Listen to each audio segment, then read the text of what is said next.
예, 반갑습니다. 여러분 별로 안 반가운가 보죠. 우리 한번 옆에 인사하겠는데요. 제 옆에 앉아주셔서 감사합니다. 이렇게 앞자리를 좀 비워놓으면 그렇습니다. 그래서 뒤에 우리 조집사님 분이 오셔서 이제 오시면 제가 강의가 잘 될 것 같아요. 앞에 오셔서. 우리 준영 형제하고 여기 앞에 오세요.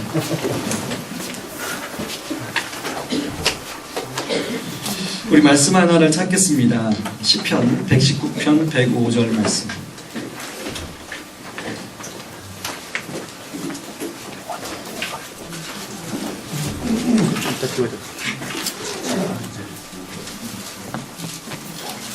(119편) 105절 말씀.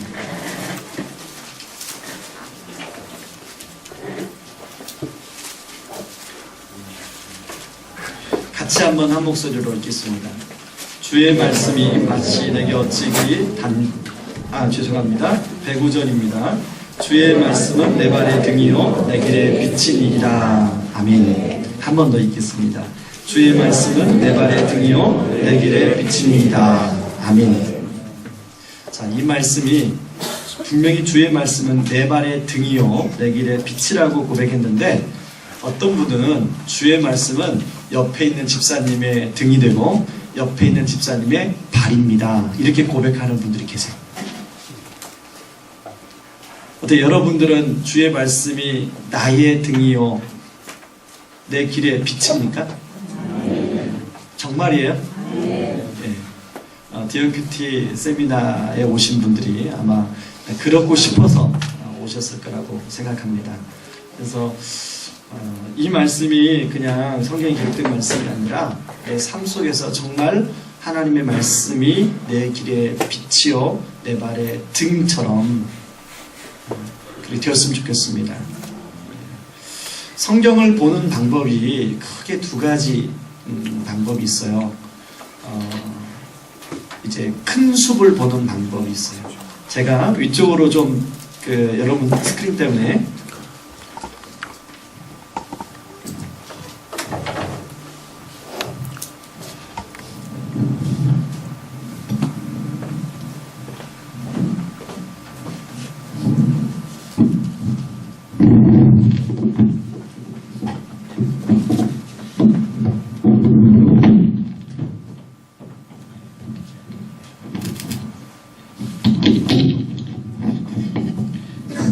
성경을 보는 방법이 두 가지 방법이 있는데, 하나는 이제 이걸 숲으로 표현한다면 큰 숲을 보는 방법이 하나 있고, 하나는 그 숲에 작은 나무를 보는 방법이 있어요. 큰 숲을 보는 방법을 다른 말로는 거시적인 방법이다. 그리고 작은 숲을 보는 방법이 미시적인 방법이다, 이렇게 하는데, 성경 탐구 또 성경 파노라마 우리 했죠. 또 여러분들 전에 교회에서 성경 대학 이런 걸 하셨을 거예요. 그런 것은 창세기부터 요한계시록까지 성경이 전체 한 맥락이 어떻게 흐르는가, 이걸 보는 게 큰 숲을 보는 거라면, 이제 그 숲에 있는 작은 나무를 보는 게, 결국은 성경 본문 하나하나를 보는 게 성경 공부고, 그게 또 다른 말로 큐티고 그래요. 그런데 아까 우리가 시편 119편 105절 말씀을 읽었는데, 이 말씀을 통해서 아까 옆에 있는 집사님의 등이 아니고 옆에 있는 집사님의 길이 아니라 내 등이요 내 길의 빛이라고 여러분이 고백했는데, 그것은 하나님과 나와의 소통이 일어난다는 거예요. 그죠? 그래서 여러분 큐티가 그 생소한 분들 혹시 있었을 모르겠어요. 큐티는 quiet time의 약자입니다. quiet time의 약자예요. 우리말로 하면 조용한 시간, 경건한 시간. 그러니까 주님과 나만의 소통하는 시간, 이런 뜻이에요. 그래서 보통 큐티하면 말씀만 가지고 묵상하는 걸 생각하는데 아닙니다. 말씀과 기도가 있어야 소통이 되겠죠. 기도만으로도 소통이 되는데, 말씀으로만으로도 소통이 되는데, 말씀과 기도가 함께 가야 소통이 될 수가 있습니다. 시중에 큐티를 하는 방법이, 다양한 방법이 많이 있어요. 자, 그 다음 걸 보여주세요. 여러분, 관찰, 해석, 묵상, 적용이 있는데, 보통 이제 우리가 편하게 하는 큐티는 성경을 본문을 이렇게 읽고, 아, 이런 말씀이구나 하고 이렇게 묵상하고 하는 게 이게 A형 큐티예요. A형 큐티. 여러분 A형 큐티 하셨죠? 이제까지 많이 해보셨죠? 네. 그리고 또 B형 큐티는 뭐냐면, 그렇게 성경을 관찰하고 혼자서 묵상하는 게 이제 B형이고, C형은 관찰하고 묵상하고 적용하는 거. D형은 관찰, 해석, 묵상, 적용이에요. 여러분, 요즘에 CBS에서 특집으로 방영을 합니다. 프로그램을 혹시 보신 분 계세요? 예, 신천지에 빠진 사람들. 여러분 꼭 보세요. 신천지에 빠진 사람들. 저는 TV를 본방을 못 보고 누가 페이스북에 영상을 올려줘서 잠깐 봤는데요. 멀진 않아요. 이게 안산에 사는 자매인데 부모님이 딸이 신천지에 빠진 거예요. 아마 20대 같아요, 딸이. 그런데 아무리 설득해도 이 딸이 설득이 안 돼요. 그 신천지에 빠진 사람들의 잘못이 무엇이냐? 뭐 때문에 문제입니까? 신천지 왜 빠져요? 예. 말씀에 해석이 없어요. 정확한 해석이 없어요. 그러니까 해석을 엉뚱하게 하는 거죠. 엉뚱하게. 해석을 엉뚱하게 했더니 삶이 엉망이 되는 거죠. 삶이 엉망. 그래서 말씀을 제대로 해석해야, 그리고 그것이 나의 삶에 어떤 의미가 있는지를 알고 그것이 적용해야 내 삶에 진정한 변화가 일어나고 내 삶이 바뀔 수가 있어요. 여러분, 큐티를 잘하면 내 마음의 상처가 치유될 수 있을까요, 없을까요? 큐티를 잘하면 내가 오랫동안 인생에 풀린 상처가 뭡니까? 내가 이제까지 삶에서 여러 가지 겪었던 어떤 이해하지 못하는 것들이 이해가 안 되는 거예요. 하나님 왜 그러셨을까? 이해가 안 되는 거죠. 그런 수많은 일들이 이게 복합적으로 오늘날 나의 삶까지 영향을 미치는 거 아니에요. 그게 상처 아닙니까? 그런데 하나님 말씀을 제대로 보고 제대로 해석하고 묵상 적용하면 그 상처를 하나님의 눈으로 볼 수가 있어요. 그 상처로부터 자유로울 뿐 아니라 다른 사람들에 있는 아픔까지도 잘 어루만지고 도와줄 수가 있어요. 그래서 우리가 큐티를 할 때 A형도 A형, B형, C형, 이게 나쁜 큐티가 아니에요. 이것도 참 좋은 큐티인데, 우리가 오늘 배우려고 하는 것은, 이제 앞으로 5주간 배우려고 하는 것은 그 중에서도 D형 큐티를 어떻게 하는 것인가. 하나님의 말씀을 관찰하고 또 해석하고 묵상하고 적용해서 우리 첫 번째는 내 영혼이 튼튼했으면 좋겠어요. 저는 이 D형 큐티를 이제 강의하기 전에 하나님 앞에 어떤 기도를 했냐면, 하나님, 우리 성도님들이 하나님 말씀을 가지고 제대로 영적인 소통하는 방법을 알게 해달라고. 그래서 제가 D형 큐티를 하면서 누렸던 그 많은 은혜를 우리 성도님들도 동일하게 누리게 해달라고. 여러분 어때, 누리고 싶으세요? 네. 제가 우리 교회 성도님 개인적으로 어려움이 있어서 도저히 제가 직접 이렇게 해서는 안 될 것 같아서요. 그분을 전문 상담가에게 위탁을 했어요. 그리고 저는 2주, 3주 정도에 한 번씩 그분을 만났어요, 제가. 저는요, 그분을 위탁하기 전에 상담료가 그렇게 비쌌으면 내가 그분 위탁 안 했어요. 상담료가 1시간에 얼마예요? 10만 원. 그러면 2시간은 얼마예요? 한 번 가면 보통 1시간 내지 2시간. 일주일에 2번, 3번 가야 돼요. 그렇게 비쌀 줄 몰랐어요. 많이 비싸도 한 3만 원에서 5만 원 정도 하겠다 하고 저는 그냥 제가 아는 분 이제 통해서 연결시켜 줬는데 어떻든 간에 그분이 상담받고 이게 많이 좋아졌어요. 지금도 상담을 계속 그분을 받고 계세요. 한 달에, 일주일에 한 번씩.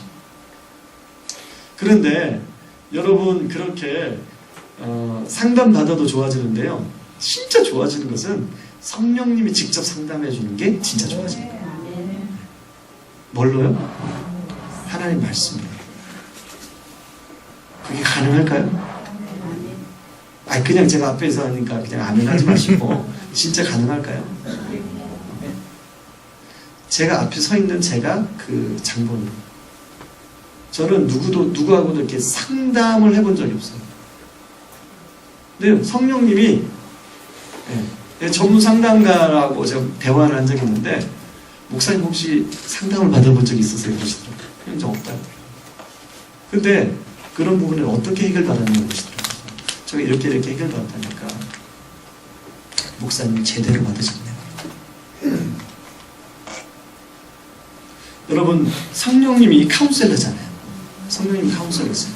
그래서 하나님 말씀으로 우리의 깊은 아픔, 상처도 치유하시고 그뿐만 아니라 내 현재 주어진 어떤 삶의 정황들 속에서 이걸 어떻게 바라볼 것인가도 하나님 말씀으로 성령님이 그렇게 하십니다. 자, 여러분들이 저랑 함께 이제 5주 이렇게 하면서 같이 여행을 했습니다. 여행할 준비가 돼 있습니까? 네. 여러분 여행하려면 이제 성경책하고 그리고 여러분 볼펜 있으시죠? 자, 먼저 자, D형 큐티를 하기 위해서는 관찰, 해석, 묵상, 적용을 하는 게 이게 D형 큐티인데요. 자, 먼저 관찰이 뭐냐, 관찰. 자, 한번 읽어보실래요?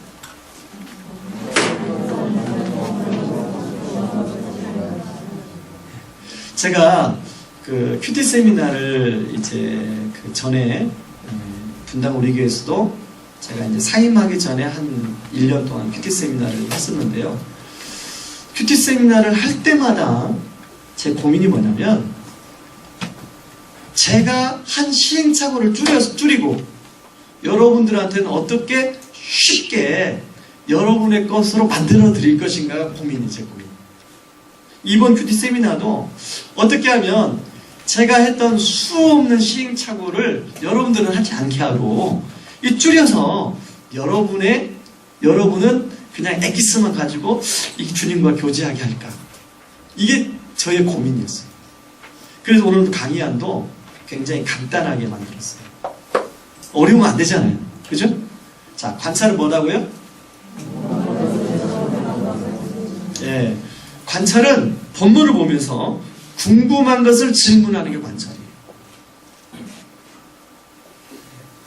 여러분, 본문 성경 읽다가 궁금한 거 있어요? 예. 그런 걸 이렇게 질문하는 게 관찰이에요. 여러분이 그동안에 궁금했다면 여러분 관찰을 잘한 거예요. 그런데 여러분이 관찰하고 이제 다 궁금하잖아요. 그렇게 다 궁금한 것 중에 성경 저자가 그 본문에 강조하고 있는 것들이 있어요.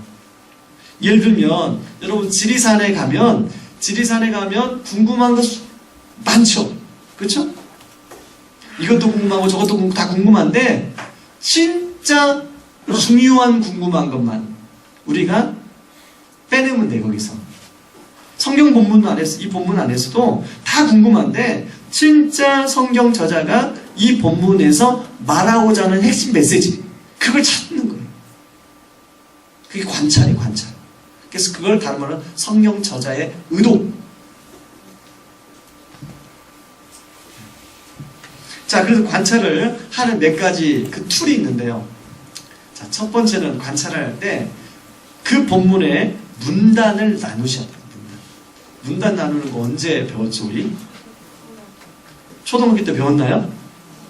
자, 저 뒤에 우리 태현 형제 지금 고등학생이죠. 문단 나누기 초등학교 때 배웠나요? 예. 그거 할 줄 알죠, 그죠? 예. 자, 문단을 왜 나누냐면 문단을 나누면서 성경 본문을 좀 더 자세하게 보는 거예요. 그런데 내가 본문이 파악됐다 그러면 문단 나누기 할 필요가 있어요, 없어요? 없어요. 예. 괜히 문단 나누다가 또 시간 오래 보내지 마시고 본문을 파악하기 위한 도구예요. 자, 두 번째 뭘 찾냐면 본문에 나타난 하나님이 어떻게 일하시나요? 예를 들면 본문에 나타난 하나님, 예수님, 성령님의 모습을 살피시는 거예요. 그리고 그걸 정리해 주면 돼요. 그 다음에 본문에 나타난 반복과 대조. 성경 저자가 반복과 대조를 일으키죠. 여러분, 제가 빌립 집사 말씀을 전하면서 2주 전에 누구랑 대조시켰어요? 시몬과 대조시켰죠. 그러니까 어때요? 그 성경 본문이 이체감 있게 다가오죠. 평면적이었던 성경 본문이 성경 저자의 의도를 우리가 파악하면 그게 이체감 있게 다가옵니다. 거기에 메시지가 담겨 있는 거죠. 자, 그리고 잘 모르는 말이나 단어의 뜻. 지난주 우리 설교하면서 담에색 이런 거 찾아보는 거죠. 담에색이 어딘가. 그리고 마지막에 보니까 이야기책, 서신서 이렇게 되어 있는데, 이야기책은 뭐냐면 여러분 그 스토리로 되어 있는 거, 성경 중에 창세기, 요한복음, 아니면 복음서 뭐 이런 거 다 스토리로 되어 있죠. 그런 것들은 주인공이 어떻게 말하고 행동하느냐를 잘 살펴봅니다. 거기에 핵심 포인트가 있어요. 그리고 바울 서신서, 이런 서신서 주동사를 잘 살피는 게 포인트가 있어요. 그렇게 아시고, 이제 지금 여러분 다 여기다 머리에 담으려는 게 아니라 제가 앞으로 그런 예를 하나씩 차근차근 들어가면서 여러분들한테 5주 동안에 해드릴 거예요. 자, 그 다음에 그렇게 관찰을 했으면, 관찰을 저렇게 통해서 질문을 찾는 거라고 그랬죠, 질문을 했으면 해석은 뭐냐? 해석은 그 질문을 풀어가는 과정, 이게 해석이에요. 그래서 본문의 의미를 정확하게 밝혀내는 과정, 이게 해석이에요.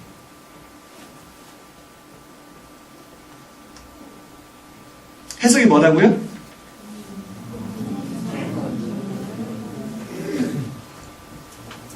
본문의 의미를, 정확한 의미를 밝혀내는 과정이 해석이다.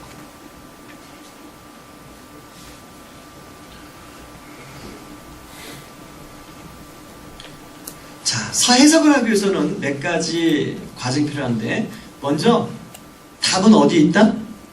성경 본문에 있다. 질문의 답은 어디에 있다고요? 성경 본문에 답이 있어요. 본문을 잘 보셔야 돼요. 본문을 볼 때 우리가 갖고 있는 건 개역 개정이죠. 여러분이 요즘에는 스마트폰에 다른 번역본 성경이 있어요, 없어요? 네, 그걸 참고하시면 돼요. 네, 그래서 쉬운 성경도 있고 세번역 성경도 있고, 또 영어가 가능하신 분은 영어 성경도 보시고 다른 번역본과 함께 봐라. 그리고 앞뒤 문맥을 살펴보는 거 중요합니다. 앞뒤 문맥. 제가 지난주에 사물 가지고 설교를 하면서 하나님의 두드림, 그 말씀했죠. 그러면서 뭐가 사울을 향한 하나님의 두드림이었어요? 스데반의 설교, 사도행전 7장에 나오는 스데반의 설교. 그게 뭐예요? 전문맥. 그게 전문맥이에요. 9장을 설교하는데 7장을 열려죠. 이 전문맥이에요. 하나님의 두드림. 연관된 관주가 있는지 살펴라. 이 관주는 뭐냐면 믿음의 선배들이 성경을 연구하다가 이 말씀을 연구할 때 이 말씀을 보면 좋아. 이게 성경책에 보면 여러분 조그맣게 써놨죠? 이게 관주예요. 그래서 여러분이 저한테 와서 목사님 어떤 성경이 좋은 성경이에요? 그러면 관주가 많은 성경이 좋은 성경이다 라고 저는 말하고 싶어요. 그럼 관주가 많은 성경이 어떤 성경이에요? 여러분이 한번 잘 보세요. 그래서 자, 그리고 마지막에 성경사전. 여러분 요즘에 성경사전도 어플에 보면 다 있어요. 바이블 25시 그 무료로 받는 어플인데요. 거기 보면 성경사전 나와요. 그러니까 성경사전 사지 마시고 거기에 있는 거 참고하시면 웬만한 건 다 나옵니다. 그래서 뭐 성경 지도는 여러분이 또 필요하시면 사도 되고. 자, 이렇게 좀 해석을 하고 해석한 것을 이제 나에게 어떤 의미가 있는가? 이게 묵상이에요. 묵상. 자, 여러분 관찰과 해석은 주어가 어떻게 되어 있을까요? 관찰과 해석은 주어가 예를 들면 사도행전이면 우리가 지난주 설교한 본문이면 사울은 이렇게 나가야 돼요. 관찰과 해석은 주어가. 자, 묵상의 주어는 어떻게 나가야 될까요? 나는. 네. 우리는 그렇게 가면 안 돼요. 묵상은 누구에게 의미 있는 거? 그 말씀이 나에게 무슨 의미가 있느냐. 나. 그래서 그 묵상하는 방법을 보면요. 관찰하는 해석은 성경 본문과 관련된 객관적인 작업이라면 묵상은 주관적인 작업이에요.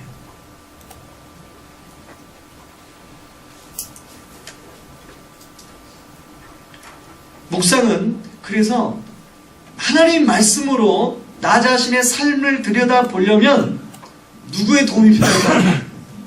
성령님의 도움이 필요해요. 왜 그럴까요?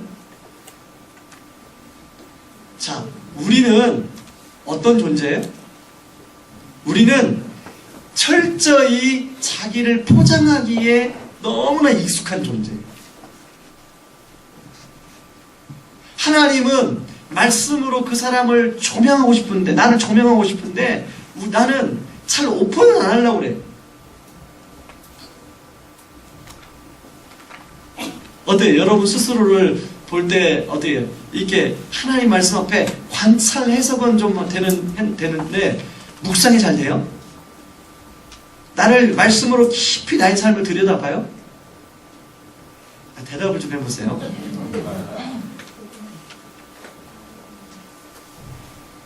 왜 그게 어렵냐면 너무나 그동안에 나를 이렇게 드러내지 않았어요. 그런 훈련이 안 돼 있는 거죠. 이번에 이제 다락방 교재를 설교를 가지고 만들면서 제가 포커스를 그동안의 다락방 우리 이전까지 다락방 교재는 약간 성경 공부에 약간 포인트가 있었어요.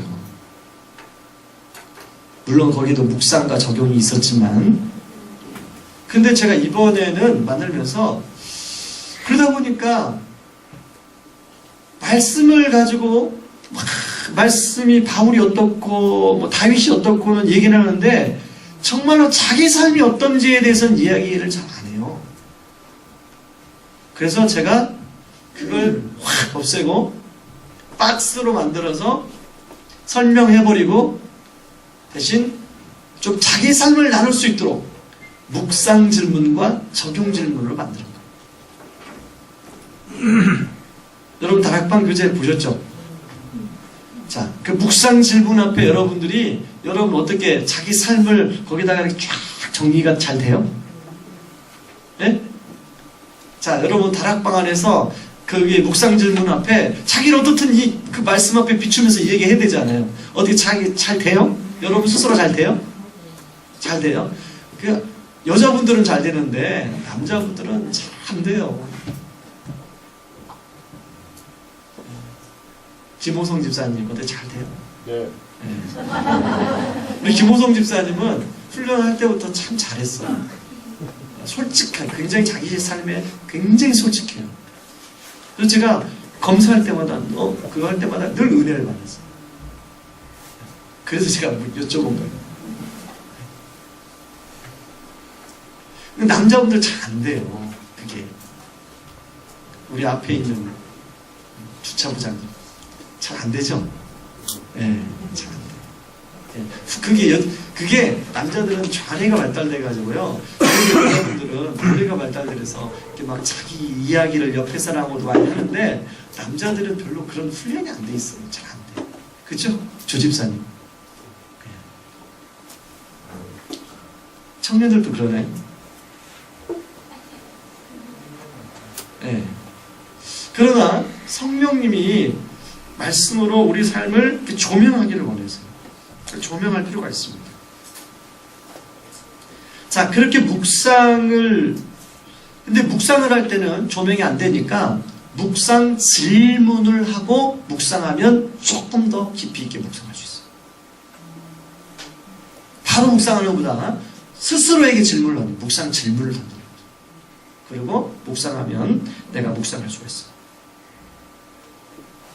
그리고 묵상에는 아까 말한 것처럼 그는, 우리는 이게 안 되고요. 나는 혹은 내가 이게 주어야 돼. 그런 다음에 묵상한 것을 적용하는 거죠. 묵상한 걸 적용하는 거예요. 자, 적용은 구체적인 실천사항입니다. 구체적인 실천사항. 자, 적용에 4가지 원칙이 있는데 첫 번째는 개인적이어야 된다. 꼭 그럴 때 있죠. 어떤 말씀을 듣다가 우리 남편이 들어야 돼. 남편 옆에 푹푹 어떻게 해보셨죠? 이렇게 옆에 있는 사람 찌르는 거. 그러면요 남편은 서로 찔러.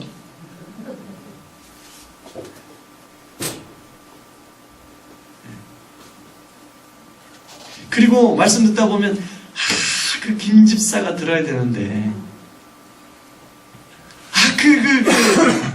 김장로가 들어야 되는데 자 그게 올바른 적용이 아니죠. 그 말씀 앞에 내가 개인적이어야 된다. 적용은 또 구체적이어야 돼요. 자 우리가 보통 적용을 이제 이게 제자 훈련이나 이렇게 큐티 숙제 내주고 적용하면요 이게 구체적이지가 않아요. 그냥 이렇게 너무나 이렇게 퍼져 있어요. 구체적이어야 돼, 적용은. 그리고 적용은 실천 가능한 것. 실천 불가능한 거 적용하면 안 되죠. 내가 김정은을 사랑해야겠다. 그런 적용도 참 좋죠. 김정은을 위해서 사랑하고 기도해 주는 게 좋은데 이게 좀 너무 먼 거죠. 실천 가능한 거. 적용은 또 점진적이어야 돼요. 그러니까 적용은 당장 지금 할 수 있는 거, 또 내일 할 수 있는 거, 다음 주일에 할 수 있는 거 이렇게 점진적이어야 돼요. 자 그러면 우리 여기까지. 자 여기서 주의사항이 있는데 주의사항. 기용 큐티의 주의사항은 여러분 꼭 관찰한 것을 해석하고 해석한 것을 묵상하고 적용해야 돼요. 통일성이 있어요. 통일성. 근데 큐티를 시켜보면 관찰 따로, 묵상 따로, 해석 따로, 적용 따로. 결국은 적용은 뭐냐면요. 그 성경 본문 안 보고 지금 자기 문제 지금 그거 쓰는 거예요. 적용에다가. 자기가 지금 고민하고 있는 문제 말씀으로는 상관없어요. 그런 적 있으시죠? 좀 대답을 해보세요. 제가 그동안에 그 큐티 검사한 중에 그런 것 진짜 많았어요. 그래서 제가 막 빨간 펜으로 막 거기다 코멘트 달아주고. 그래서 DMQT는 어떤 게 DMQT냐? 관찰한 걸 해석하고 해석한 것을 묵상하고 묵상을 적용. 통일성이 있어요. 이 통일성이 없으면 이게 핀트가 틀린 거예요. 자, 우리 DMQT 예를 한번 보죠. 제가 오늘 아침에 큐티한 것을 여러분들한테 자, 시편 66편 8절 12절을 같이 한번 읽어봅니다. 오늘 여러분 날쌘 다 가지고 오셔야 돼요. 날쌘 가지고 오셨어요? 네. 자, 다음 주 수요일 올 때는 날쌘 가지고 와야 돼요. 날쌘. 여러분이 이제 날쌘 가지고 여러분이 해야 되니까. 자, 오늘 본문이 시편 66편이죠. 그렇죠? 그래서 제가 다 하기는 그래서 8절에서 12절 말씀만 가지고 해봤습니다. 자, 같이 한번 8절부터 12절 읽어보겠습니다. 만민들아 우리 하나님을 송축하며 그의 찬양 소리를 들리게 할지어다. 그는 우리 영혼을 살려두시고 우리의 실족함을 허락하지 아니하시는 주시로다. 하나님이여 주께서 우리를 시험하시되 우리를 단련하시기를 은을 단련함같이 하셨으며 우리를 끌어 그물에 걸리게 하시며 어려운 짐을 우리 허리에 떼어 두셨으며 사람들이 우리 머리를 타고 가게 하셨나이다. 우리가 불과 물을 통과하였더니 주께서 우리를 끌어내사 풍부한 곳에 들이셨나이다. 아멘. 자, 관찰을 하나님에 대해서 관찰을 해요. 먼저 하나님. 자, 본문에 하나님이 어떻게 나타나요? 9절에 보니까 예, 우리 영혼을 살려두시고 우리의 실족함을 허락하지 아니하시는 주시로다. 그래서 어떻게 하냐면 제가 써놓은 것처럼 9절 우리의 영혼을 살리시고 우리의 실족함을 허락하지 아니하시는 주님. 쉽죠? 예. 그 다음에 10절 주께서 우리를 시험하되 우리를 단련하시는 하나님. 11절 우리를 끌어 그물에 걸리게 하시며 어려운 짐을 우리 허리에 메어두시는 하나님. 12절에 사람들이 우리 머리를 타고 가게 하시도록 하는 하나님. 12절 하반절에 우리로 하여금 불과 물을 통과하게 하시고 우리를 끌어내서 풍부한 곳에 들이시는 하나님. 자, 관찰 질문을 줬어요. 11절 12절에 시인은 지금 어떤 일을 겪고 있다고 얘기하고 있어요. 지금 이제 이게 시적인 표현이잖아요. 시인이 겪고 있는 것을 딱 두 가지로 줄인다면 어떤 거예요? 여기 표현에 의하면 네, 어려운 짐을 허리에 두시고 사람들이 머리를 밟고 다니도록 하는 것 같은 상황. 자, 그러면 여기서 어려운 짐을 허리에 메어 두셨다는 건 뭐냐? 이게 해석이죠? 네, 해석. 자, 어려운 짐은 쉬워요. 어려운 짐은 내 스스로 해결할 수 없는 짐. 자, 그리고 사람들이 머리를 밟고 다니는 것은 그 당시에 전쟁에서 이제 패배를 하면 그 적군들이 이제 승리한 적군을 머리에 밟고 다니는 걸 말해요. 그러면 지금 시인은 어떤 어려운 상황인데 사람들과 관련된 어려운 상황. 상대방이 막 나를 힘들게 해요. 근데 그 문제를 내가 혼자서 해결할 수 있어요? 없어요? 없어요. 항상 어려움은 뭐와 함께 온다? 꼭 어렵게 하는 사람들 있죠. 자, 여러분이 자 이렇게 해석을 했으면 묵상을 해보는 거예요. 묵상. 나에게 있었던 혹은 현재 있는 이런 어려운 짐, 또 사람들이 내 머리를 밟고 다니는 상황은 무엇이 있었는가, 혹은 또 무엇이 있는가를 묵상합니다.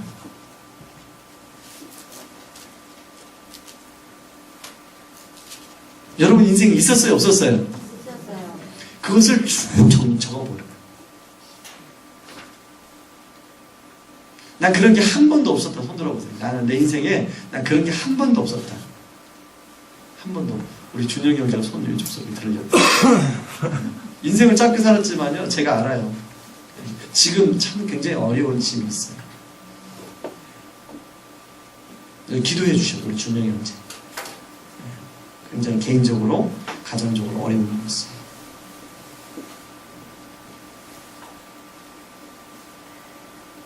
저는 어려움이 있을까 없을까?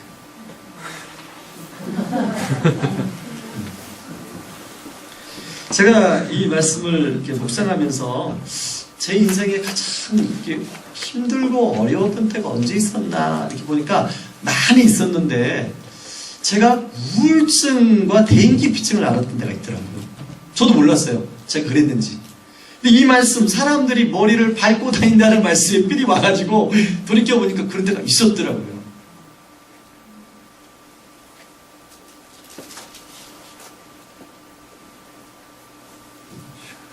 (2003년도까지) 해서 수원교회에서 사역을 마치고 2004년도에 부임을 이제 그 분당 우리 교회에 부임을 했는데 그 2005년도 말에 제가 목사님이 저를 불러가지고 너는 우리 교회랑 맞지 않으니까 사역을 그만뒀으면 좋겠다는 말을 제가 들었다고 얘기했잖아요. 근데 그 전에 그런 징후가 수없이 많았어요. 근데 그런 얘기가 그냥 하는 얘기가 아니라 수많은 지도자들이 목사님한테 가서 고발. 그런데 2004년도 말에 저와 함께 들어왔던 같이 부임했던 동기 목사님이 있는데 그분이 죄송합니다. 그분이 서울대 종교학과를 나온 아주 똑똑한 친구였어요. 저는 이제 이렇게 명함을 그 친구에 비하면 못 내죠. 근데 그 친구가 2004년도 말에 사임하게 됐어요. 어떤 말이 돌았냐면 목사님이 똑똑한 사람은 내보내고 별 볼 일이 없는 사람은 데리고 있다. 쫓아내야 할 사람은 저 사람이다. 그런 이야기가 제 귀에 들려오기 시작합니다.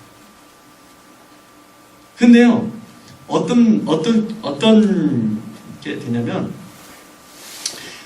앞에서 사람들이 저를 향해서 막 웃으면서 얘기하잖아요. 그러면 속으로 어떤 저 사람이 앞에서는 웃지만 저 사람이 속으로는 어떤 얘기를 할까? 특히 순장들을 만나는 게 두려워. 어떤 순장과 어떤 순장이 둘이서 막 이야기를 하는데 분명히 나와 상관없는 이야기일 거예요. 근데 어떤 생각이 드냐면 분명히 혹시 내 얘기하고 있었어.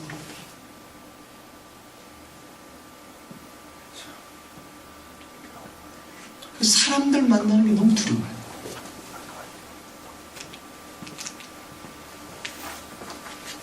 그 시간을 그냥 참고 보내는 거죠. 그 시간을 참고 보내는데 그러고 보냈는데 2005년도 말에 불러서 너 그만뒀으면 좋겠다. 그게 그동안에 수면 아래에 있다가 이제 수면으로 붉어졌구나. 진짜구나.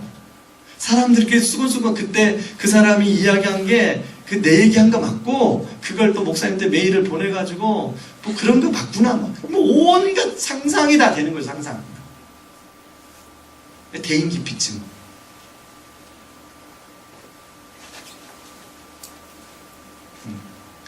우리 여기 계시는 분 중에 한 분이 그때 그 현장에 있었습니다.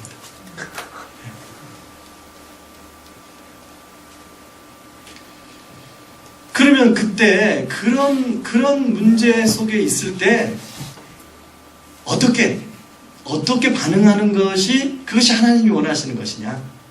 이 중요한 거잖아요, 그죠? 네. 그걸 어떻게 바라보느냐가 중요하냐? 그때 제가 이 말씀 묵상했던 것 같아요.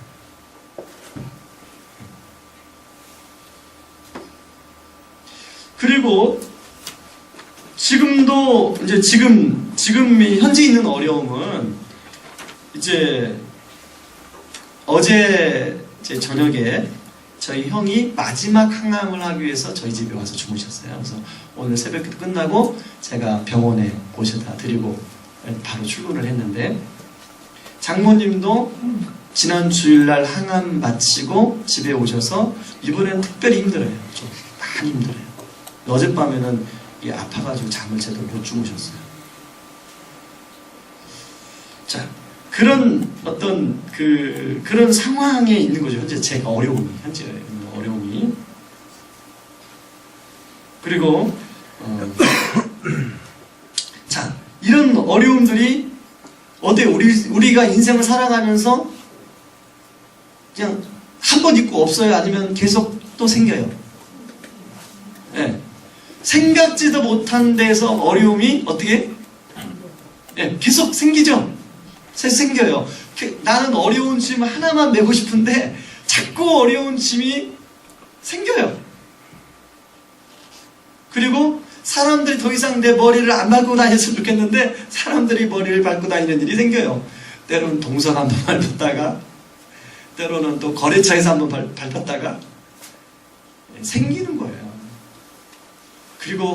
그런데 교회까지 왔는데 지나가는 집사님이 또 다락방 갔더니 말 한번 어떤 분이 툭 내뱉었는데, 그분은 전혀 의식하지 않고 내뱉었는데 그 말이 누구한테 꽂혀요? 그것도 다한테 꽂혀요. 하나님 말씀은 안 꽂히고 이상한 사람의 말은 잘 꽂히잖아요. 영혼의 쉼이 없는 거죠. 쉼. 그런 어려운 짐이 있죠. 자, 그러면 그런 것들을, 자, 관찰 질문 2를 비춰주세요. 비춰주셨나요? 네, 관찰 질문 2. 자, 시인은 이러한 자신의 고난의 상황을 어떻게 바라보고 있어요? 10절, 12절에 보니까. 자, 10절 읽어보면 시작. 하나님이여 주께서 우리를 시험하시되 우리를 단련하시기를 은을 단련함 같이 하셨으며. 자, 그 어려움이 어디서부터 왔다고 그래? 그런 어려움을 누가 주셨다는 거예요? 네, 하나님이 주신 시험이고, 그 시험은 우리를 은을 단련함 같이 하기 위한 것이라는 거죠. 그 12절을 보세요. 그렇게 시인이 뭐래? 우리가 불과 불을 통과했더니 주께서, 그렇죠? 거기다가 밑줄, 주께서에다 밑줄 치세요. 주께서 우리를 끌어내서 어두운 곳에 들이셨다? 통보한 곳에 들이셨다.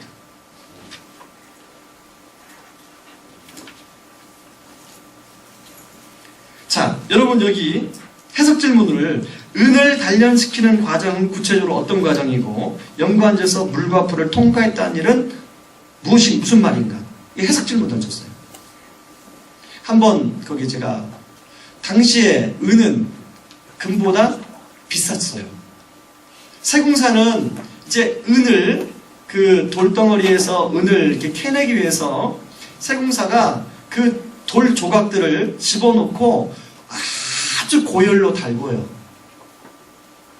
근데 그 세공사가 그 은을 달굴 때 눈을 떼지 않아요.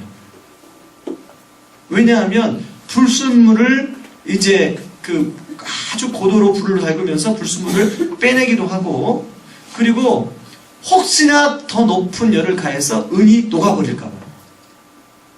그러니까 정확한 타이밍에 은을 꺼내야 되죠. 그래서 그 은을 꺼내서 또 물에다 집어넣어서 이제 굳히죠. 이게 은을 세공하는 과정이에요. 근데 세공사가 눈을 안 띈다는 거예요, 눈을. 그래서 은을 언제 꺼내느냐 하면, 이 은이 세공사의 얼굴에 거울처럼 비칠 때, 그때가 은을 꺼내는 데. 하나님 우리를 어떻게 연단시켜요? 은을 단련하는 것처럼 단련한다는 거죠. 불순물이 없도록.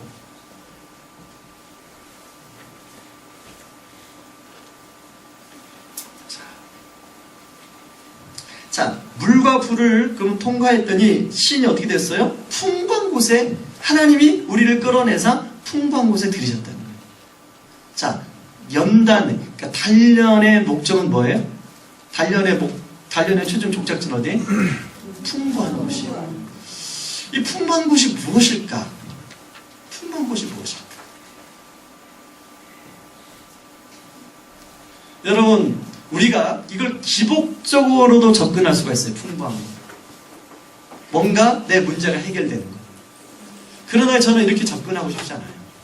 그럴 수도 그 포함일 수 있는데요. 풍부한 것은 그것 포함 하나님이 나를 빚어가시는 하나님의 인격, 나를 향한 하나님의 인격, 풍부한 것이. 하나님이 나라는 사람을 사용하시게 쓰시게 좋은 성품을 만드는 풍부한 것이.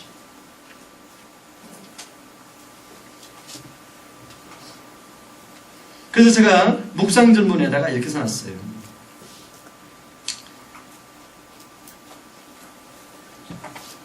그때 제가 이 말씀을 그런 상황 속에서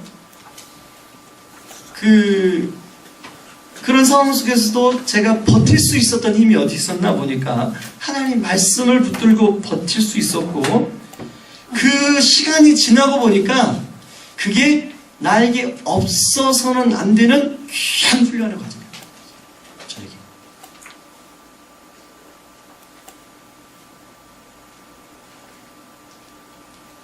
그리고 뭐라고 써냐면, 물과 불을 잘 통과하게 하시고 풍부한 것, 성도들을 좀 더 폭넓게 이해하고 섬기도록 해주시어 목회 사역을 할 수 있도록 해주신 것. 제 나름의 해석이에요. 저의 풍부한 것이. 동의가 되십니까? 제가 이렇게 말씀을 준비하는데요, 오늘 갑자기 후배가 저를 찾아왔어요. 목회자 후배가 아니라 평신도 후배예요.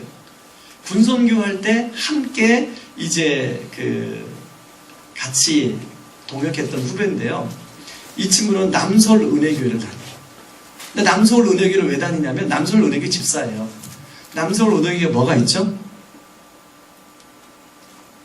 남서울 은혜교회 좀 아세요? 남서울 은혜교회는 장애인 사역을 대표적으로 하는 교회예요. 이 친구가 이제 CCC 간사님을 만나서 결혼했어요. 그러니까 이 친구는 군대 가서 은혜 받고 변화돼서 복학해서 CCC 춘천지구 총순장을 했어요. 그래서 CCC 간사하고 믿음 좋은 자매 간사 만나서 결혼했는데 태어난 아기가 장애예요. 지금 곧 18살. 이 아이 키우면서 얼마나 많은 고통이 있었어요. 근데 와서 점심을 같이 먹으면서 그 친구 하는 얘기 그립니다. 남서울 은혜교회가 이제 최근에 리더십이 바뀌었잖아요. 홍정길 목사님이 하시다가 이제 젊은 목사님이 하시는 거죠. 그러다 보니까 자기가 아이를 키우면서 그리고 자기가 사회생활을 하면서 그 겪는 어떤 그 스트레스를 풀어도 받아줄 데가 없다. 아쉽다. 답답하다. 근데 그 후배는 군선교 한참 어려울 때 함께 군선교를 하고 또 그동안 계속 교제를 했기 때문에 알아요. 같이 제가 어떻게 살아왔는지 알아요. 근데 그 친구하고 잠깐 교제하면서 그냥 단순히 그 친구 얘기만 들어줘도 마음이 편안히 쉼을 놓고 가죠. 근데 자기 아내는 오히려 자기 아들 때문에 훨씬 더 많은 사역을 한대요. 지금 그 교회에서. 그러니까 그 아이, 18살짜리 아이 때문에 장애우 엄마들을 복음을 전하고 장애우 엄마들을 양육해서 하나님의 사람으로 만드는 사역을 아주 이 와이프가 너무 잘한다는 거예요. 여러분, 장애우를 가진 부모님들이 그 교회를 많이 가요. 그런데요, 믿음이 있어서 가는 게 아니라 그냥 매달리는 심정으로 가는 거예요. 그러니까 믿음이 없는 상황에서 오니까 복음 전에서 예수 믿는 사람 되게 만드는데 2년 걸린대요. 그리고 제대로 예수 믿는 사람 만드는데 한 4년 걸린대요. 그 일을 하고. 그래서 그 얘기를 나눈 거예요. 자기 아이 맨날 예전에는 자기 아이 때문에 하나님께 하나님 왜 우리에게 우리 가정에 우리 믿음으로 만났는데 우리 가정에 왜 이런 아이를 주셨냐고 하나님께 많이 따지고 질문했는데 이제 그러지 않아요. 하나님 주신 그런 계획과 뜻과 섭리를 거기서 보게 됩니다. 그리고 저한테 책 온 거를 추천해 주더라고요. 자기가 최근에 은혜 받은 5시에 만난 사람 책 혹시 보셨어요? 저도 한번 읽어보고 책 너무 좋다고 하는데 읽어보고 4월 추천도서로 할까 생각 중인데 근데 그 책의 저자가 아이가 장애요. 근데 굉장히 통찰력있다는 그 책.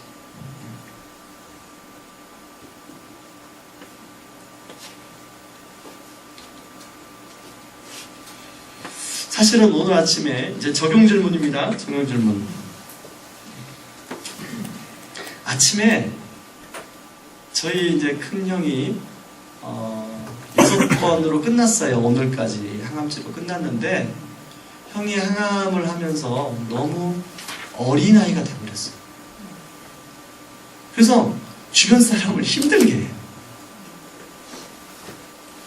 본인만 저희 집에 와서도 본인을 이렇게 받들어 주기를 원해요. 근데 나이가 이제 60에 가까운 교장선생님이신데 너무 자기중심적으로 하니까 처음에는 그렇게 이제 섬겨 드리는데 계속 그러니까 옆에 있는 저도 조금 거시기한 거예요. 마음이. 그러니까 어제도 저희 집에 올 때 택시 타고 오셨고 갈 때도 이제 아침에 새벽에 택시 타고 가면 되잖아요. 불러가지고 저도 이제 할 게 많은데 새벽기도 끝나고 뭐 준비할 게 많은데 택시 타고 가면 되는데 제가 꼭 데려다 주기를 원하는. 그래서 제 마음이 어떤 마음이냐면 약간 뿔난 마음으로 데려다 줬어요. 그 마음 알아요? 그 마음 알아요? 약간 뿔난 마음으로 데려다 주는 마음 알아요? 그런데 데려다 모셔드리고 이제 택시 안에서 제 차 안에서 기도해드리고 이렇게 오는데 여기 오는 게 8시 50분이더라고요. 새벽기도 끝나자마자 데려다 주고 오니까 그러고 이제 이걸 준비를 하는데 하나님이 회개를 시키는 거예요. 네가 형을 그렇게 섬길 수 있는 기회가 몇 번이나 되겠냐. 그리고 이것이 너를 향한 뭐예요? 저를 향한 연단. 제가 언제 그런 걸 해보겠어요. 그리고 그게 내가 너를 풍성한 곳에 드리게 하기 위한 하나님의 뜻인데 그렇게 생각 딱 되니까 회개가 나오는 거예요. 그리고 형한테 문자를 보냈죠. 형, 이 말씀을 문자로 찍어 보내주면서 형 마지막 항암 힘들어도 잘 받으시라고.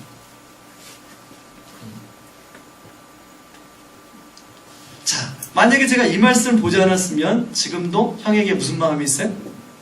불난 마음이 있죠. 해주고도 자, 형을 모셔다 줬죠? 섬겨줬죠? 자, 이렇게 뿔난 마음이 있으면 하나님 그 마음을 기뻐할까요? 어떻게 기뻐할까요? 기뻐하시죠. 근데 하나님 말씀으로 저를 돌아보게 하시고 그걸 바꾸도록.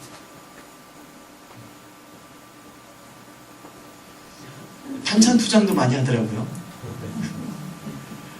이제 제가 안 받아주니까 어머니를 통해서 이제 약간 협박식 전화가 와요. 그러니까 이제 그 얘기를 저희 아내한테 전해서 반찬을 그렇게 만들어 이제 주도록. 그러니까 그 얘기를 제가 아내한테 전하면 어떻게 될까요? 잘해주고 싶은 마음도 있다가 하기 싫은 마음이 있죠.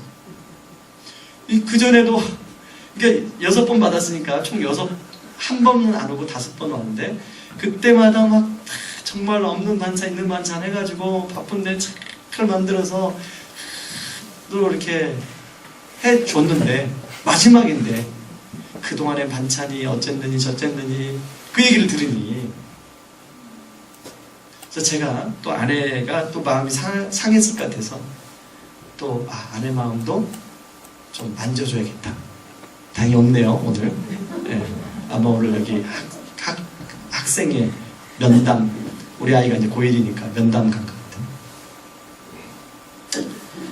성령님이 우리 안에, 그러니까 하나님 이 큐티가 뭐냐면 말씀이 제가 그런 생각으로 전환된 게 뭐예요? 그 과정이 나를 풍부한 곳에 들이기 위한 하나님의 일하시는구나 라는 깨달음이 오니까 제가 그런 사고의 전환이 일어난 거죠. 여러분 큐티를 통해서 여러분 안에 그런 은혜가 있기를 바랍니다. 그런 은혜가. 자, 거기에 마태복음 13장 23절은 13절 1절부터 30절은 그냥 제가 간단히 읽고만 나가겠습니다. 이게 이제 여러분 제자훈련생들에게 준 큐티 숙제 본문이에요. 이 본문이 다 살펴볼 수도 없고, 하나 관찰 질문. 좋은 땅에서 결실을 맺는 씨앗이 되기 위해서는 어떻게 해야 되는가? 여러분 씨 뿌리는 비유 아시죠? 거기에 씨 뿌리는 비유 밭이 몇 개 나오죠? 자, 첫 번째 길가밭, 그 다음에 돌짝밭, 그 다음에 세 번째 가시밭, 네 번째 좋은 밭. 자, 여러분, 자, 한번 서로 한번 얘기해 봅시다. 자, 어디에만 열매를 맺어요? 좋은 밭. 자, 그러면 우리가 살아가는 인생 속에 어때요? 항상 좋은 밭이에요? 예. 길가, 돌짝, 가시떨기, 좋은 밭이 섞여 있어요. 그렇죠? 그런 상황에서. 그러면 어떻게 좋은 땅이 될 수 있는가? 자, 제가 다시 한번 적용합니다. 아침에 뿔난 마음은 무슨 밭이에요? 예? 돌짝. 자, 길가밭은 말씀이 뿌리자마자 사단이 가져가 버렸고, 돌짝밭은 환난과 핍박이 있을 때 그 말씀이 뿌리를 내지 못했고, 또 가시떨기밭은 근심, 염려 때문에 말씀이 뿌리 내지 못한 거예요. 제 밭은 무슨 밭이었어요? 가시떨기예요. 가시떨기.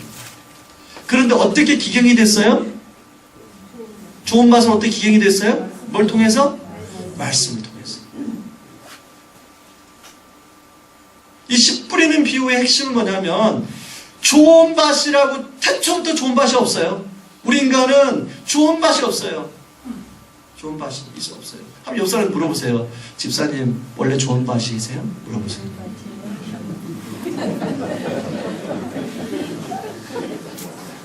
없어요. 좋은 밭이.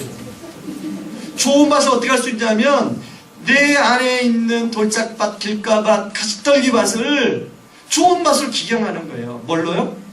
말씀을 들음으로. 이걸 원어로 보면 이 들음이 그냥 한 번 일성 들음이 아니라 현재 반복 진행이에요.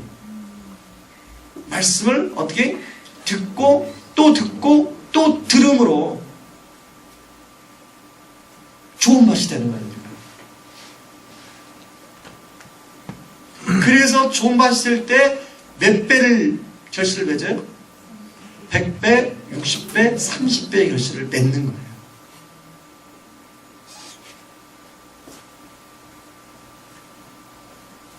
그러므로 우리가 어떻게 해야 돼요? 말씀을 들을 때, 말씀을 또 내가 큐티할 때 어떻게 해야 돼요? 그 말씀을, 우리 지난주 제자 훈련할 때 보니까 말씀을 딱 봤는데 주님이 딱 보고 한 10분 만에 바빠서 덮었거든요. 주님이 오시다가 가셔버려요. 그러면 안 되죠, 그죠? 그 말씀을 가지고 여러분들이 충분히 그러니까 관찰해서 묵상 적용을 해서 그거 가지고 주님과 소통이 있을 때 100배, 60배, 30배의 결실이 맺어주시다.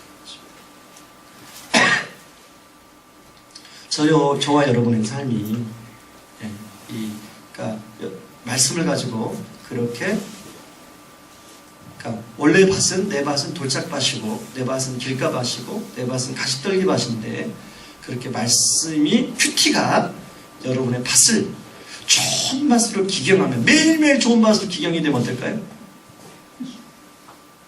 자, 매일매일 여러분의 마음밭이 좋은 밭이 되면 어떻게 될까요?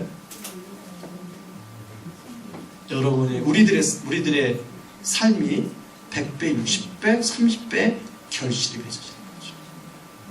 그렇죠? 그렇게 될 때 누가 영광 받으시죠? 하나님이 영광 받으시고, 그리고 우리는 뭐예요? 부스러기 은혜를 누리게 되는 거죠. 그렇게 그런 은혜를 누리시기를 주님의 이름으로 축원합니다. 다음 주에는 창세기 28장 10절과 10절에서 20절 말씀을, 이 본문을 전체적으로 어떻게 기억기도를 하는지를 살펴보도록 하겠습니다.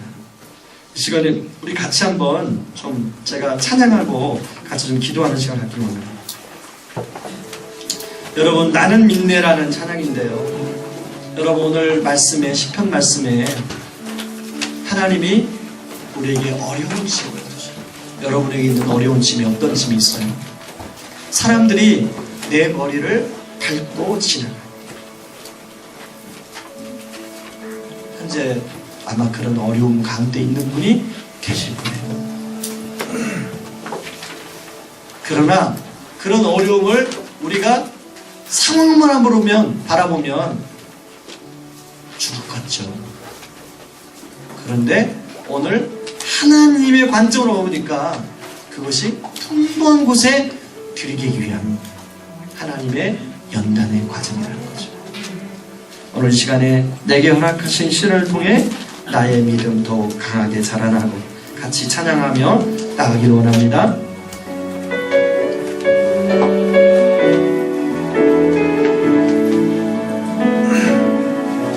내게 허락하신 시련을 통해 나의 믿음 더욱 강하게 자라나고,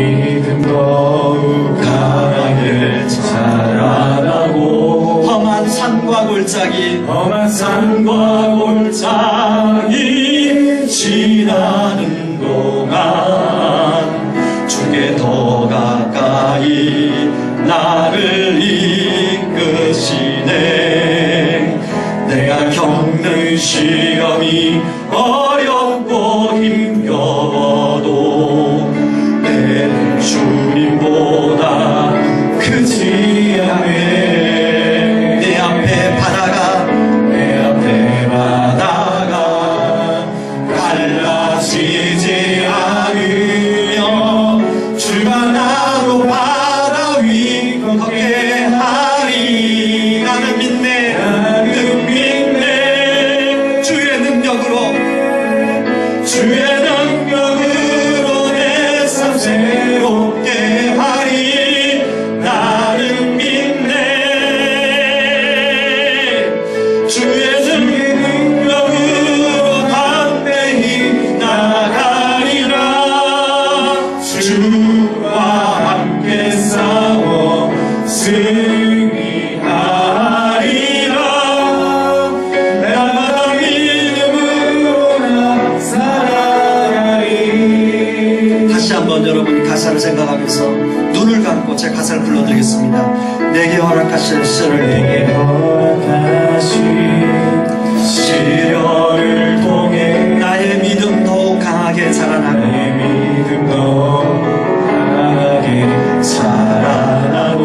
험한 산과 골짜기 지나는 동안 주께 더 가까이 나를 이끄시네.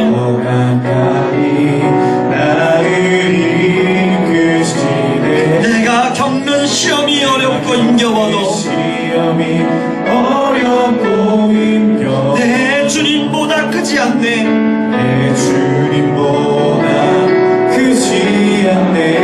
내 앞에 바다가 갈라지지 않으면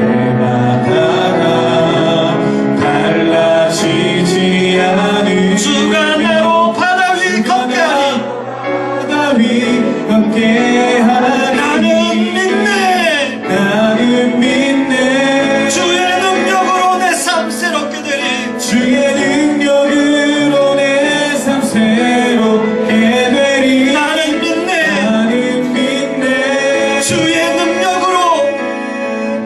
주의 능력으로 담대히 나가리라. 주와 함께 싸워 주와 함께 승리하리라. 승리하리라.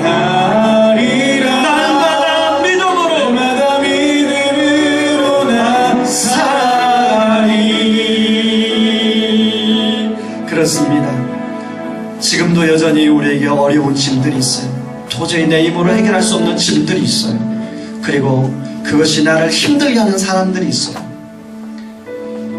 그것을 인간적으로만 바라보면 도저히 거기에서 함몰되어서 빠져나올 수가 없어요.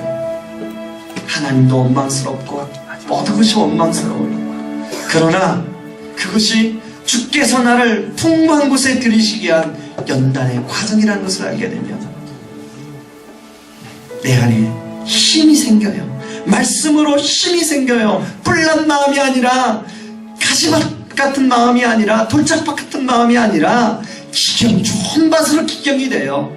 그러면 100배, 60배, 30배의 결실이 나타난 줄 믿습니다. 우리 이 시간에 하나님 아버지, 제가 아버지 여러 가지 마음밭이지만 제 밭이 좋은 밭으로 기경될 수 있도록 하나님 도와주셔서 100배, 60배, 30배의 결실이 맺어지는 그런 밭이 되게 하여 주시옵소서. 우리 같이 한번 말씀 붙들고 같이 기도하며 나가기를 원합니다. 기도하겠습니다.